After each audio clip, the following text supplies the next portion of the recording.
साथियों, वैसे कोविड-19 के कारण कई सकारात्मक बदलाव हमारे काम करने के तरीके, हमारी जीवन शैली और हमारी आदतों में भी स्वाभाविक रूप से अपनी जगह बना रहे हैं। आपने सबने भी महसूस किया होगा, इस संकट ने कैसे अलग-अलग विषयों पर हमारी समझ और हमारी चेतना को जागृत किया है।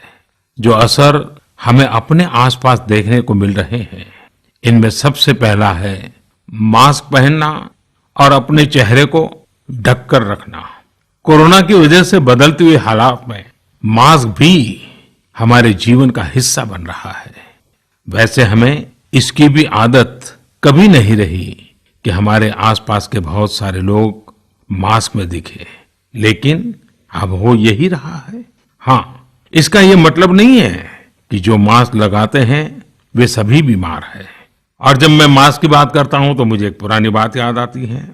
आप सबको भी याद होगा, एक जमाना था कि हमारे देश के कई ऐसे इलाके ऐसे होते थे कि वहां अगर कोई नागरिक फल खरीदता हुआ दिखता था तो आस पड़ोस के लोग उसको जरूर पूछते थे, क्या घर में कोई बीमार है?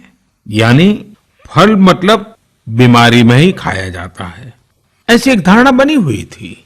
हालांकि समय बदला और ये धारणा भी बदली।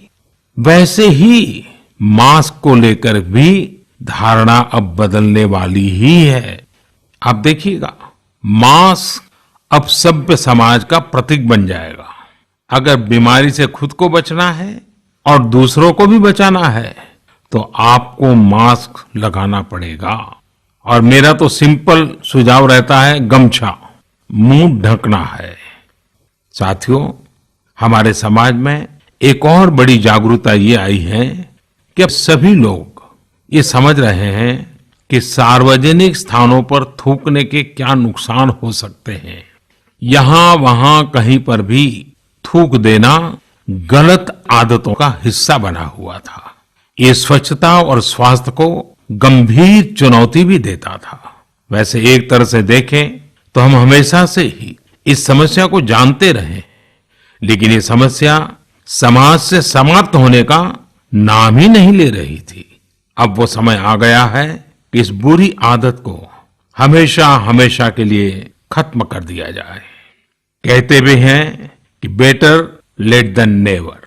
तो देर भले हो गई हो, लेकिन अब ये थूकने की आदत छोड़ देनी चाहिए। ये बातें जहां बेसिक हाइजीन का स्तर बढ़ाएंगी, वहीं कोरोना संक्रमण को फैलने से रोकने में भी मदद करेगी।